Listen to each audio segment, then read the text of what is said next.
হে আরশের অধিপতি, হে আমার রব, হে হৃদয়ের গহীনে লুকানো অব্যক্ত বেদনার একমাত্র সাক্ষী, হে অনন্ত অসীম নিখিল সৃষ্টির সুমহান স্রষ্টা, তোমার প্রশংসার পরিধি মাপার সাধ্য এই অধমের নেই।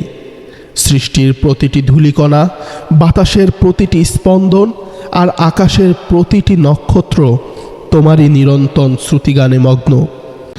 আমি তোমার এক অতি সাধারণ এবং অপরাধী বান্দা হিসেবে আজ অনুশোচনার অশ্রু নিয়ে তোমার মহান দরবারে হাত পেতেছি। হে জগৎসমূহের প্রতিপালক, আমার জীবন ডায়েরির প্রতিটি পাতা ভুলে ভরা, আমার প্রতিটি নিঃশ্বাস তোমার দয়ার ঋণে আবদ্ধ।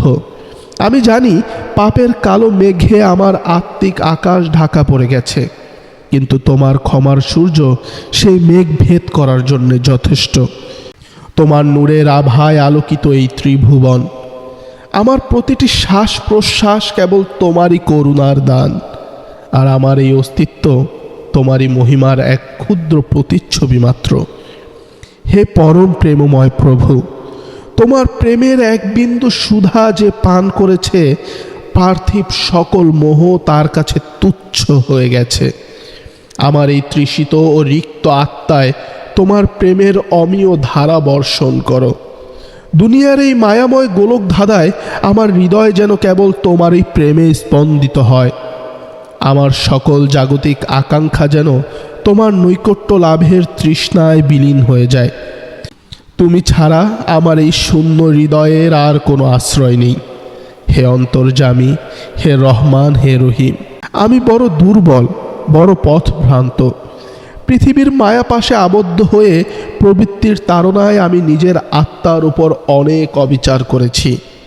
জেনে কিংবা না জেনে, গোপনে কিংবা প্রকাশ্যে আমি বহু গুনাহ করেছি। আমার পাপের স্তূপ হয়তো সুবিশাল পর্বতমালার চেয়েও ভারী, কিন্তু তোমার ক্ষমার মহাসাগর তার চেয়েও অনন্ত ও অসীম। হে মুমিনদের বন্ধু, জীবনের এই কঠিন স্রোতে যখন আমি ক্লান্ত হয়ে পড়েছি, তখন তুমিই হও আমার একমাত্র আশ্রয়। আমাকে ধৈর্য ধরার শক্তি দাও এবং অহংকার থেকে আমার অন্তরকে পবিত্র করো।